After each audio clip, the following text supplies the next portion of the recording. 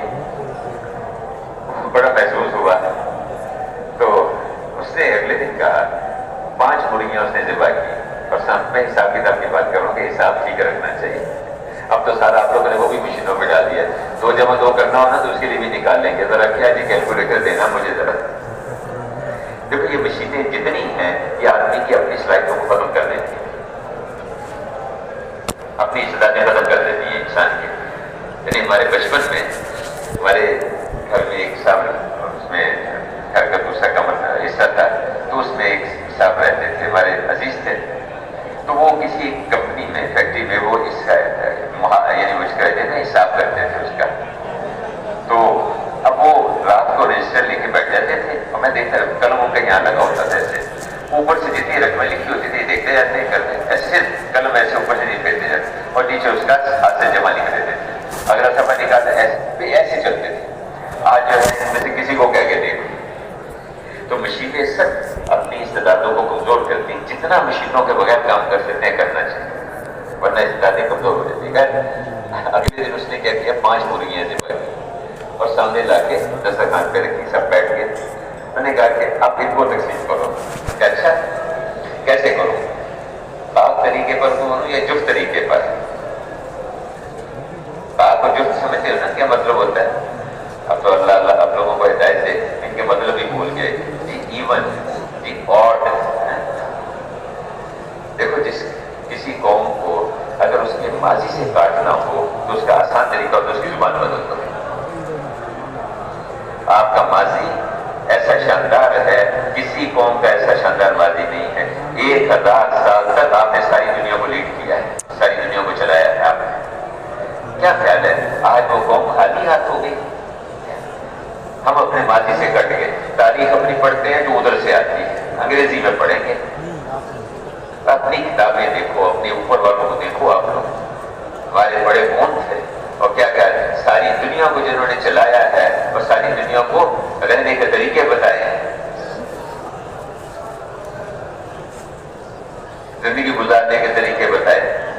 پوچھو جا کے اوپر والوں کو دیکھیں نا، تو اپنی زبان کو محفوظ۔ یہ جو اردو کو انگریزی میں لکھنا شروع کر دیا، یہ تو اور بھی انتہائی ناسمجھی کی بات ہے۔ اردو میں وہ جو اس میں پیغام لکھتے ہیں نا کہ ٹیلی فون پہ، اردو کو انگریزی میں لکھا کہ جی رومن اردو، پتہ نہیں کہاں سے یہ اصطلاح آ گئی رومن اردو۔ 10 15 کے قریب زبانیں ہیں مسلمان ملکوں کی جو جنہوں نے اپنی زبانوں کو رومن نہیں کیا اور آج اس کا نتیجہ بھگت رہے ہیں، نہ حدیث کی کتاب پڑھ سکتے ہیں نہ قرآن پڑھ سکتے ہیں۔ اس لیے اب اردو کو اردو میں لکھو، اردو کو اردو میں پڑھو، کبھی اس کو رومن میں نہیں لکھنا، کبھی پڑھنا نہیں اس کو رومن میں، اور جو لکھے اس کو منع کرو۔ یہ دیکھو میرے کو پیغام آتا ہے نا، دیکھو بھائی اردو بھیجنا تو اردو میں لکھ کے بھیجو مجھے، انگریزی کا پیغام میں نہیں پڑھوں گا۔ آپ انگریزی بولے تو انگریزی میں بات کرو، ٹھیک ہے، ایک زبان ہے جیسے باقی زبان ہے، ایسے یہ بھی ایک زبان ہے تو ہمارے، تو اس لیے خیر وہ بیچ میں بات آ گئی۔ عرض کر رہا تھا کہ وہ جو دیہاتی سے اسے کہا انہوں نے کہ 5 مرغیاں رکھی، کہ ان کو تقسیم کرو۔ انہوں نے کہا کہ جفت طریقے سے کرو یا تاک طریقے سے؟ میں نے کہا تاک طریقے سے کرو۔ کہ اچھا، یہ میاں بیوی دونوں، اور ایک مرغی ان کو دے دی، 3 ہو گئے آپ۔ یہ دونوں بیٹے، ایک مرغی ان کو دے دی، 3 یہ ہو گئے۔ دونوں بیٹیاں ایک مرغی ان کو دے دی، 3 یہ ہو گئے، اور 2 مرغیاں اپنے سامنے رکھ دی، 3 ہم ہو گئے۔ پھر اس کے بعد بہت ہنسا وہ، کہا کہ اچھا ایسے کرو کہ آپ، اچھا وہ جو دیہاتی تھا نا کہنے لگا کہ اچھا آپ کہتے ہو تو میں اس کو جفت طریقے پہ تقسیم کر دیتا ہوں۔ کہا اچھا چلو جفت طریقے پہ کرو۔ میں نے کہا بہت اچھے۔ کہا یہ بڑھیا، اور اس کے ساتھ دونوں بیٹیاں اس کی، ایک مرغی ان کے سامنے کی تھی، 4 یہ ہو گئے۔ یہ جو گھر کا بڑا ہے وہ، اور دونوں بیٹے، ایک مرغی ان کے سامنے کہتے 4 یہ ہو گئے، 3 مرغیاں اپنے سامنے رکھی، 4 ہم ہو گئے۔ جو میں ایسا کہ اپنی ذہنی صلاحیتیں استعمال کرنی چاہیے، ان کو صحیح ہو۔ وہ مکہ مکرمہ کے گورنر بھی جا رہے تھے، یہ مکہ نہیں بنے گا، معاملہ یہ ہے کہ تم اللہ کی مانتے ہو کہ نہیں، اللہ کے احکامات پہ چلتے ہو کہ نہیں، اور میں جو زندگی آسمانوں سے لے کے آیا اس کو اختیار کرتے ہو کہ نہیں۔ نبیوں کا مذاق اڑایا، مقابلہ کیا، اللہ نے وہی ڈیم ان کے اوپر توڑ کے ان کا صفایا کر دیا۔ میرے بھائی اور دوستوں اور بزرگوں، اللہ کے ہاں یہ نظام ہے۔ قوم شعیب ان کے پاس بھی یہ رخ کہ جی تجارتی منڈیوں کے مالک بنیں گے، اس سے ہمارے کام بن جائیں گے، بزنس سینٹرز، دنیا کی منڈیاں، ان پہ ہمارا قبضہ ہو جائے۔ اچھا بھی کر لو قبضہ، تو بن جاؤ دنیا کے مالک۔ تو اللہ پاک نے نبی کو بھیجا، دعوت دی، سمجھایا، بات کی کہ دیکھو دھوکہ نہ دو، ملاوٹ نہ کرو، بے انصافی نہ کرو لوگوں کے ساتھ۔ لیکن نہیں سمجھ میں آیا، پھر اللہ پاک نے اپنا نظام چلایا، زلزلہ بھیجا، آسمانوں سے اللہ نے مصیبت بھیجی اور صفایا کر دیا۔ میرے بھائیوں اور بزرگوں، گزارش ہے کہ جتنے بھی قوموں کے واقعات ہیں اس ضابطے کو سمجھانے کے لیے ہیں کہ دیکھو جن کی زندگیوں میں دین ہوگا اللہ انہیں کامیاب کریں گے، اور جن کی زندگیوں میں دین نہیں ہوگا اللہ ان کو ناکام کریں گے۔ دنیا کی ناکامی وہ چھوٹی ہوگی، اور آخرت کی ناکامی آدمی اس کا اندازہ نہیں کر سکتا۔ قیامت کے دن جو حالات آئیں گے آدمی سوچ نہیں سکتا اس کو۔ دنیا تو بہت چھوٹی، اور یہاں کی پریشانیاں بھی چھوٹی، اور یہاں کی راحتیں بھی بہت تھوڑی، بہت چھوٹی۔ آخر کی کامیابیاں اور عزتیں بھی بہت بڑی، اور وہاں کی ناکامیاں، وہاں کی پریشانیاں بھی بہت بڑی۔ تو میرے بھائیوں، ایک راستہ ہے کہ دینی زندگی وجود میں آئے۔ دین زندگیوں میں آئے گا، اللہ اس پہ کامیاب کریں گے، اور دین پہ چلنا کوئی مشکل نہیں، اللہ نے بہت آسان رکھا ہے۔ میں کہ دین آسان ہے، دین آسان ہے، دین پہ چلنا بہت آسان ہے۔ بس میں آدمی 24 گھنٹے کی زندگی میں اللہ کے احکامات کو دیکھے اور اللہ کے رسول صلی اللہ علیہ وسلم کے طریقوں کو دیکھ کر زندگی گزارے۔ اب اللہ پاک مجھ سے کیا چاہتے ہیں؟ میرے بھائی اور بزرگوں، کامیابی اللہ کے ہاتھ میں ہے، عزت اللہ کے ہاتھ میں ہے، امن اللہ پاک دینے والے ہیں۔ مومن اللہ پاک امن دینے والے ہیں، چاہے امن کے اسباب کے ذریعے امن دے دیں، چاہے اس کے بغیر امن دے دیں۔ معیز اللہ پاک ہیں، چاہے عزت کے اسباب کے ذریعے سے عزت دے دیں، چاہے عزت کے اسباب کے بغیر عزت دے دیں، اور چاہے ذلت کے اسباب جمع ہو جائے اس میں سے عزت نکال کے لے آئیں۔ حفیظ اللہ پاک ہیں، حفاظت کرنے والے اللہ ہیں، چاہے حفاظت کے نقشوں کے ذریعے حفاظت کر دیں، چاہے حفاظت کے نقشوں کے بغیر حفاظت کر دیں۔ کبوتری کا انڈا، مکڑی کا جالا، اسی کے ذریعے رسول اللہ صلی اللہ علیہ وسلم اور سیدنا ابوبکر رضی اللہ عنہ کی حفاظت کر دیں۔ اور چاہے ہلاکت کے اسباب میں سے بچا کے دکھا دے، اس میں سے نکال کے دکھا دے۔ بنی اسرائیل کو سمندر کے اندر لے جا کے پیچھے فرعون آگے سمندر، دو موتوں کے بیچ میں سے بچا کے دکھا دیا۔ ابراہیم علیہ السلام کو آگ میں پہنچا کے ان کی حفاظت کی، اسماعیل علیہ السلام کو چھری کے نیچے لٹا کے حفاظت کی، رسول اللہ صلی اللہ علیہ وسلم کے گرد 100 تلواریں لے کے جمع ہیں اور ان میں سے بچا کے ان میں سے نکال کے لے گئے۔ یہ بتایا کہ دیکھو حفیظ ہم ہیں، حفاظت کرنے والے ہم ہیں۔ آپ جتنے چاہے گارڈ لگا لو، جتنے چاہے چوکیدار جمع کر لو، حفیظ اللہ ہے اور حفاظت کرنے والی اللہ ہے۔ اس کا راستہ ہے، اس کا راستہ ہے اعمال۔ اللہ کی ذات پہ آپ یقین کرے، اس پہ اعتماد کرے، اس پہ بھروسہ کرے، یہ اللہ سے ہوگا۔ موسیٰ علیہ السلام جب سمندر کے سامنے پہنچ گئے، اب قوم پریشان ہو گئی کہ موسیٰ اب تو مارے گے، آگے بھی موت پیچھے بھی موت، آگے بڑھے تو سمندر میں ڈوبے، پیچھے مرے تو پیچھے ہٹے تو فرعون کی فوجوں کے ہاتھوں مرے، کیا تو موسیٰ اب تو مارے گے؟ کیا کہا؟ کلا، ہرگز نہیں، ہرگز نہیں، انما ربی سیہدین، میرا رب میرے ساتھ ہے، یقیناً راستہ دے گا، یقیناً راستہ دے گا۔ اور پھر اللہ نے راستہ دیا، اللہ نے بتایا۔ ابراہیم علیہ السلام دعوت دینی شروع کی۔ جب آدمی اللہ کی طرف بلانا شروع کرتا ہے تو شروع میں تو لوگ تھوڑا سا، پھر آہستہ آہستہ باطل جو ہے وہ مقابلے پر آنا شروع ہو جاتا ہے، ٹکراؤ پہ آتا ہے، اور اس کے دعوت دینے والے ان کے اندر ہمدردی، خیرخواہی، شفقت، سارے انبیاء علیہ السلام اس خیرخواہی کے جذبے کے ساتھ جاتے ہیں۔ دیکھو میں تمہارا خیر خواہ ہوں، میں امانت دار ہوں، تمہارا نفع چاہتا ہوں۔ باپ سے زیادہ شفیق ہوتے ہیں انبیاء کرام، باپ سے زیادہ خیر خواہ ہوتے ہیں، ماں سے زیادہ خیر خواہ ہوتے ہیں۔ اب جا کے ایک کو سمجھاتے ہیں، ایک کی اس کو منت سماجت کرتے ہیں۔ ابراہیم علیہ السلام اپنی قوم کو سمجھاتے رہے، دعوت دیتے رہے، اس سے بات کرتے رہے، لیکن مان کے نہیں دی۔ کرتے کرتے یہاں تک بات آ گئی کہ ابراہیم نے ہمارے بتوں کو توڑا، بتوں کے سامنے جھکتے تھے، ان کے سامنے سجدہ کرتے تھے۔ اللہ اکبر، بتوں کے سامنے سجدہ۔ اب وہ ابراہیم علیہ السلام نے ایک دن دیکھا کہ سارے باہر گئے کسی اپنے میلے ٹھیلے کے لیے، اندر گھسے اور ہتھوڑا لیا، سارے بت توڑ دیے۔ ایک بڑا بت جو تھا اس کے کندھے پہ تھوڑا رکھ دیا اور باہر آ گئے۔ وہ واپس آئے تو سارے بت ٹوٹے ہوئے۔ بھئی کیا ہوا؟ ہو نہ ہو ابراہیم نے کیا ہوگا، وہی ان کو برا بھلا کہتا ہے، وہی ہمیں کہتا رہتا ہے کہ ان کے سامنے نہ جھکو۔ کہا کہ اچھا بلاؤ اس کو۔ بلایا گیا، کہ اس بت کو تم نے توڑ، ان بتوں کو تم نے توڑا۔ کبھی بات یہ ہے کہ یا کوئی قتل ہو جائے تو یا تو کسی کے پاس آلہ قتل برآمد ہو، اور یا کوئی اقرار کرے، اقرار کرنے والا تو یہاں کوئی ہے نہیں، اور آلہ قتل جو ہے وہ بڑے بت کے کندھے پہ پڑا ہوا ہے۔ لگتا یہ ہے کہ کسی وجہ سے اس کو غصہ آ گیا ہوگا، اس نے غصے میں آ کے سارے بتوں کو توڑ دیا۔ تو سارے سوچ میں پڑے، کہنے لگے کہ ابراہیم تو جانتا ہے یہ تو بیچارہ کیا۔ تو اس پہ ابراہیم علیہ السلام نے کہا کہ تف ہے تمہارے اوپر اور تمہارے خداؤں پر، جن کی تم عبادت کرتے ہو، جن کی تم پوجا کرتے ہو۔ سونے کا بت بنا کے سامنے رکھ دینا، اللہ کا شکر ہے آج بھی ایمان اتنا ہے، اس کو دیکھ کے بھائی آئیے کہ اس کو پھینکو یہاں سے، اس بت سے تھوڑی ہوگا، اور اسی سونے کے بت کے ٹکڑے کر کے لا کے رکھ دو، ہاں اب اس سے کام بنے گے، اس سے کام بنے گے۔ اللہ، وہ جو کاغذ کا ٹکڑا جو اپنے وجود میں آنے میں انسان کی محنت کا محتاج، مشین بنی، پھر اس پہ وہ کاغذ بنا، پھر اس پہ وہ چھپا، جب چھپ کے سامنے آ گیا، اس کاغذ کے بغیر میرا کام کیسے چلے گا، اس کے بغیر میرا مسئلہ کیسے حل ہوگا۔ تو بتوں سے اللہ کے ارادے کے بغیر نہیں ہوتا، بتوں سے نہیں ہوتا، بتوں سے نہیں ہوتا، اللہ کرتے ہیں اور اعمال پہ کرتے ہیں۔ سمجھاتے رہے کرتے کرتے جب یہاں تک نوبت پہنچی، فیصلہ کر لیا کہ ان کو آگ میں ڈالنا۔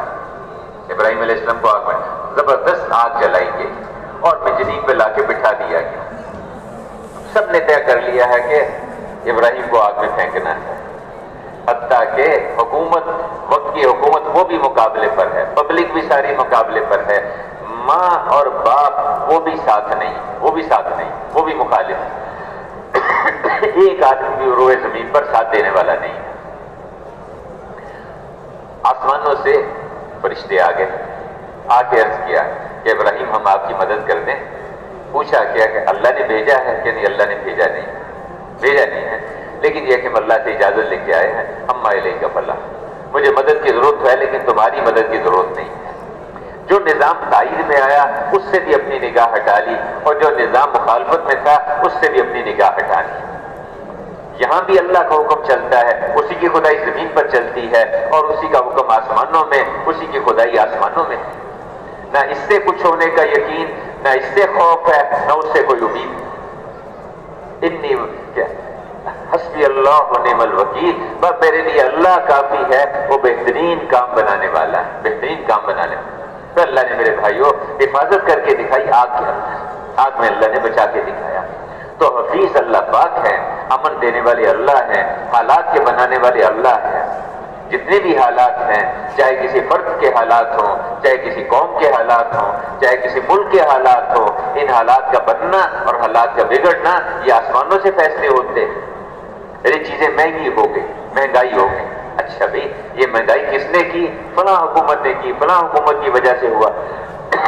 ارے بھائی اللہ کے رسول بتاتے ہیں ہر روز آسمانوں سے ایک فرشتہ اترتا ہے، بیت اللہ پر اتر کر ایک جھنڈا گاڑتا ہے اور وہاں کھڑے ہو کے اعلان کرتا ہے آج دنیا کی فلاں منڈی میں فلاں چیز کا یہ بھاؤ ہوگا، فلاں چیز کا یہ بھاؤ ہوگا۔ جیسے نیچے سے اعمال جاتے ہیں ویسے آسمانوں سے فیصلے اترتے ہیں۔ جب معاہدوں کو توڑا جائے گا، احکامات کی خلاف ورزی کی جائے گی تو اللہ پاک روزی کی مشقت میں مبتلا کر دیں گے، رزق کی مشقت میں اللہ پاک مبتلا کر دیں گے۔ اللہ سے لینے کے راستے ہیں، اعمال کر کے اللہ پاک کے جو ایمان اور عمل والی زندگی اختیار کرتے ہیں، اللہ کو پہچانتے ہیں، اللہ کی اطاعت کرتے ہیں، اللہ پاک ان کو پاک صاف ستھری زندگی عطا فرماتے ہیں، خوبصورت زندگی اللہ عطا فرماتے ہیں، حیات طیبہ۔ اور جو اللہ کے ذکر سے اعراض کرتے ہیں، اللہ کی نافرمانیاں کرتے ہیں، اللہ کے احکامات کو توڑتے ہیں، ان پہ اللہ پاک معیشت کو، اللہ پاک روزی کو تنگ کر دیتے ہیں، زندگی کو تنگ کر دیتے ہیں۔ اللہ پاک سب کچھ ہوگا لیکن پریشانیوں میں ہوں گے، سب کچھ ہوگا، یہ ضابطے ہیں اللہ کے۔ تو دین زندگیوں میں ہوگا، دینی زندگی آئے گی، اس پہ کامیابیاں ملیں گی، اس پہ عزتیں ملیں گی، اس پہ راحتیں ملیں گی۔ ایمان کو بنانا، اعمال کو ٹھیک کرنا، دل کے اندر یہ یقین اترے کہ اللہ سے ہوتا ہے اور اللہ کے غیر سے، اللہ کے ارادے کے بغیر نہیں ہوتا، نہیں ہوتا، اللہ کرتے ہیں اور اعمال پہ کرتے ہیں۔ یہ جتنی مخلوق ہے اس سب کو اللہ نے پیدا کیا ہے، یہ سب سے وہ ہوگا جو اللہ چاہیں گے، وہ اللہ پاک چاہیں گے۔ میرے بھائیوں، اور اللہ پاک کے احکامات کو پورا کرنا، اللہ سے لینے کا راستہ بہت آسان ہے۔ ہم اللہ کی مانیں گے، اللہ کے حکموں کو پورا کریں گے، اللہ پاک راضی ہو کر دنیا میں بھی کامیابیاں دیں گے، آخرت میں بھی اللہ پاک کامیاب کریں گے۔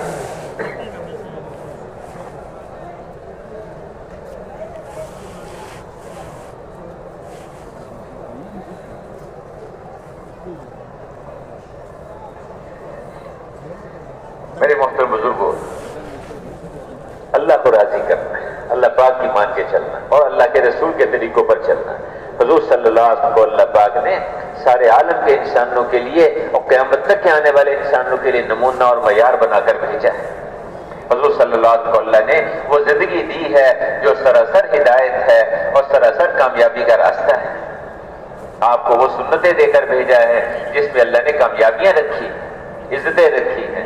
آپ صلی اللہ علیہ وسلم کا کھانے کا طریقہ، آپ کا لباس کا طریقہ، آپ کا کاروبار کا لین کا دین کا طریقہ، آپ کا شادی کا غمی کا طریقہ، آپ کو اللہ نے ہر اعتبار سے کامل اور ہر اعتبار سے اللہ پاک نے مقتدا اور ہر اعتبار سے اللہ پاک نے امام بنا کر بھیجا ساری دنیا کے انسانوں کے لیے۔ اتبعوا ھذا النبی الامی، ان نبی امی کے پیچھے چلو، ان کی اتباع کرو۔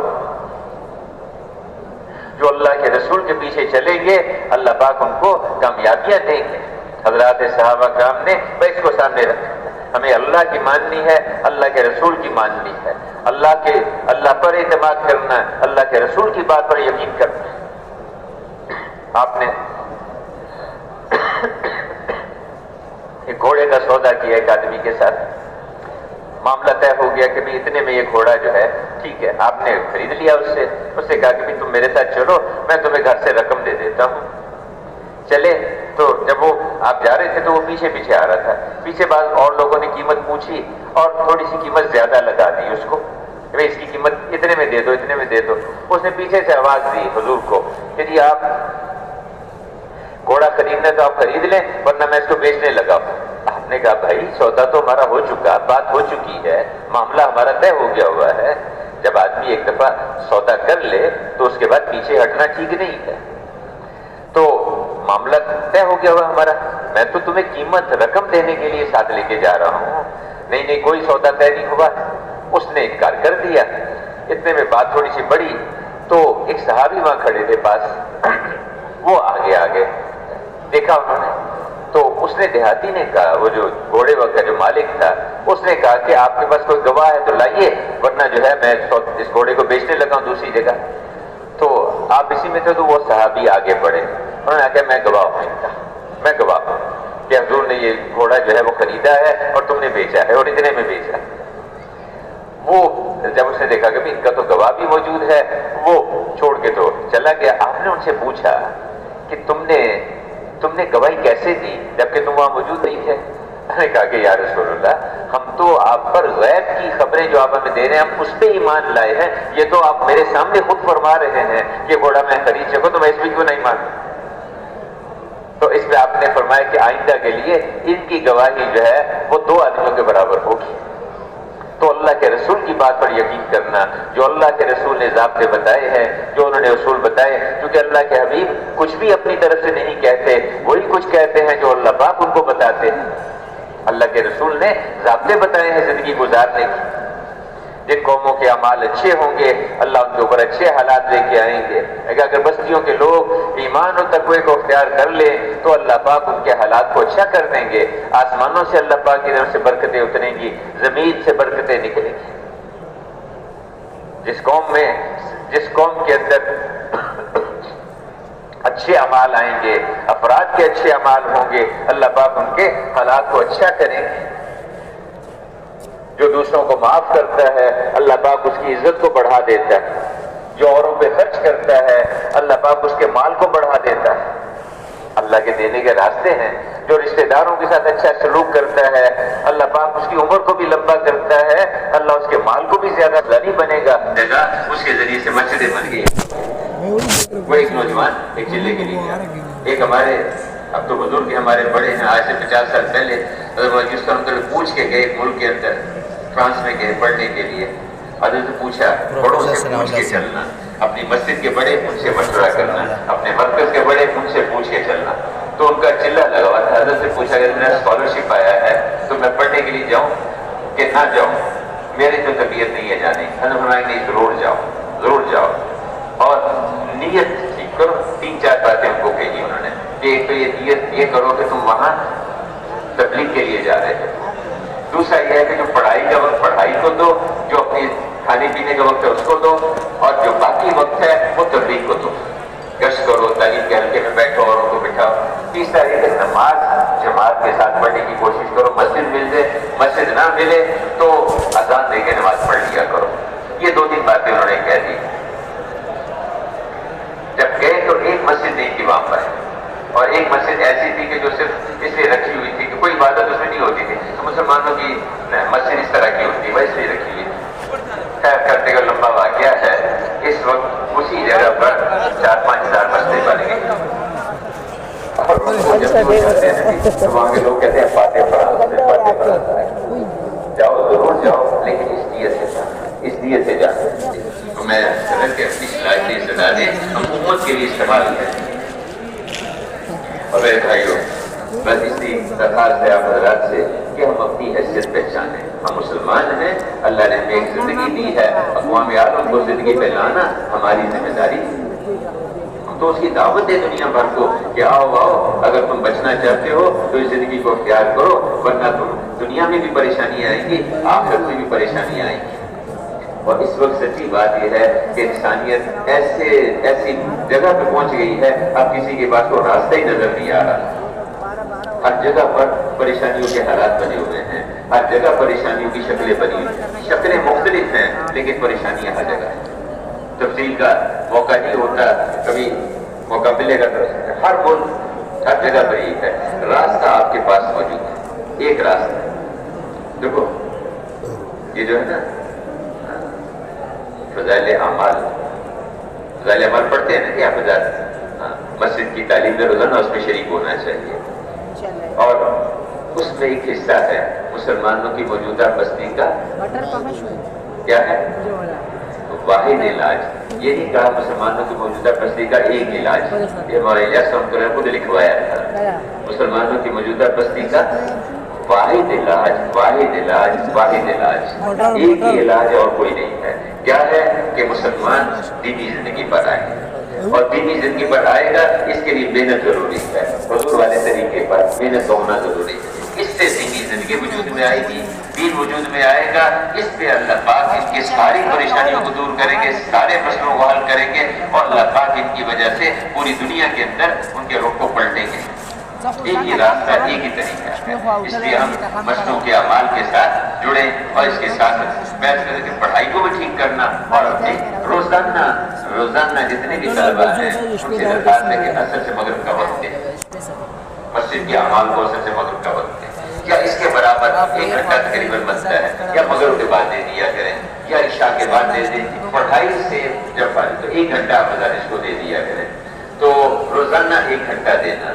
اور مسجد کی, آپ تو اکثر محلوں میں رہتے ہیں, مسجد کی جماعت کے ساتھ گشت کرنا, سروتا مسجد کی جماعت کے ساتھ لگانا.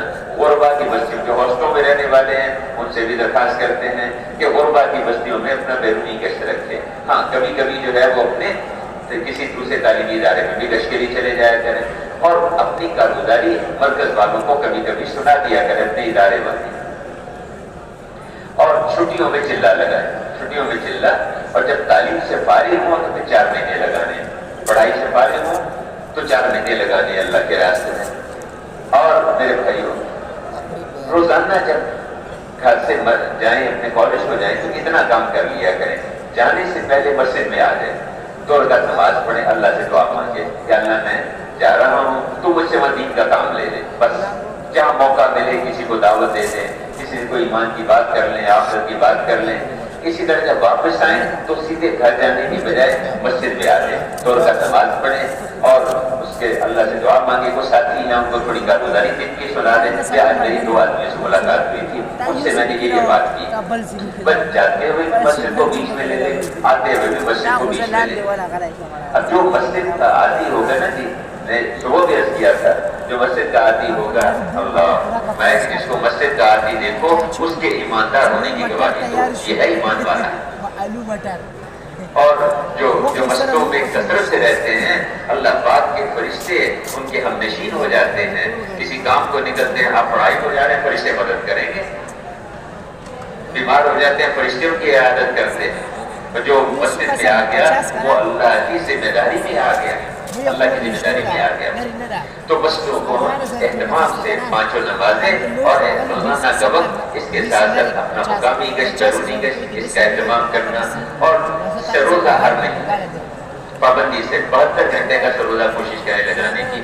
اپنے استادوں سے اجازت لے کر جائیں, اجازت لے کر جائیں استادوں سے.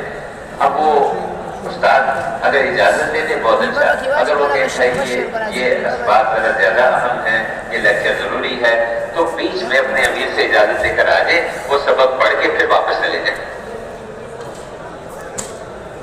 سبق میں نے پہلے بھی عرض کیا کہ پڑھائی میں کمی نہیں آنی چاہیے. پھر میرے بھائیوں آگے چھٹیوں میں چلہ لگائیں, اور اس کے بعد جب صرف چلائیں, جب پڑھائی سے فارغ ہو پھر طلبہ سے عرض کرتے ہیں کہ 4 مہینے لگائیں ہم اللہ کے راستے میں.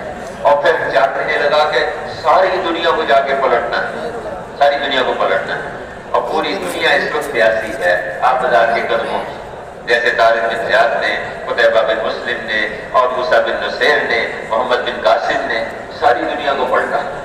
چند نوجوان ہیں اور ایک فیصلہ کیا ہے, عزم کیا, طے کیا, اللہ نے جو ان کو ذریعہ بنا دیا, ساری دنیا کو پلٹے. آج بھی ہم تھوڑا سا عزم کر لیں, اپنی یہ فیصلہ کر لیں کہ ہم نے بڑا ندی راضی ہے.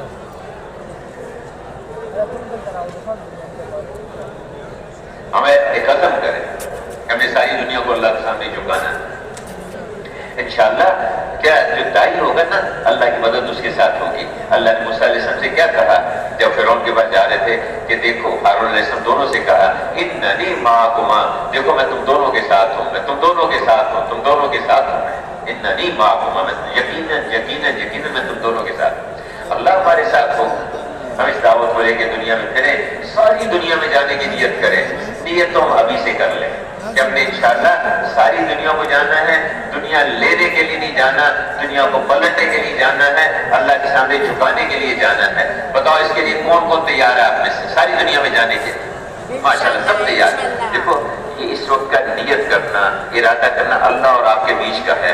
اللہ پاک جانتے ہیں، سچ ہم نے دیکھا جب پڑھتے تھے نہیں، بعض نوجوانوں نے جھوٹ موٹ ارادے کر لیے، اللہ نے ان سے بھی ساری دنیا میں کام لے دی۔